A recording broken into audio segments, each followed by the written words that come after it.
A Very Private Plot by William F. Buckley, Jr.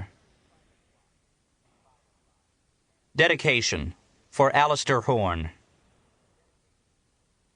Chapter 1. April 1995. Senator Hugh Blanton addressed the problem as an Old Testament prophet might have done. It was a few minutes after 10 when the chairman tapped his index finger on the wooden desk. Tapped it ever so lightly. That was all that Senator Blanton needed to do in the spring of 1995 to make his wishes known. His wishes at this moment were, 1, to stop the chatter, and 2, to get on with the business of the day, the business of the week, of the month, the business of the legislative season, as far as Hugh Blanton was concerned. Covert activity was the screen for indefensible, inexcusable government activity. Lying, cheating, seduction, poison, threats, violence, war-risking sinfulness.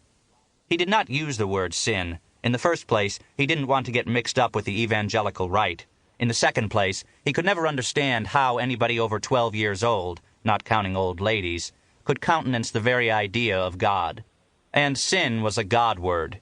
If ever you use it, he told his wife Alice one night at dinner, just the two of them, in the candlelight, he wearing black tie, she a long sleeveless dress, it must be made clear that you are using a metaphor. He did not mind classifying the covert activity of the CIA, when speaking to Alice or to close friends, as sinful.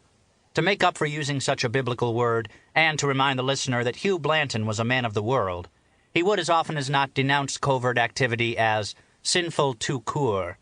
There, a simple use of the French intensifier as a substitute for sinful, pure and simple, had the effect of reminding Alice and his friends that they were dealing with a cosmopolitan man. So his objective now was to frame a bill that would forbid the exercise of covert activity by the Central Intelligence Agency, or by any other government agency, except when there was a state of national emergency, declared by the President, confirmed by Congress. Dr. Blanton had given the Godkin lectures at Harvard the year before, and later in the spring had accepted a half-dozen honorary degrees from universities, some of them distinguished. His citations were much alike. They spoke of the scholar, of the scion of old New England virtue, of a sometime Rhodes Scholar, a Ph.D. in political science, an adjunct professor at Berkeley, the author of The Evolution of the Protestant Ethic and The Maladministration of Justice, 1981 to 1993.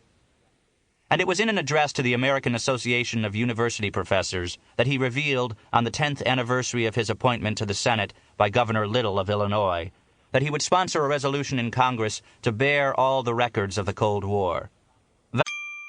Sample complete. Ready to continue?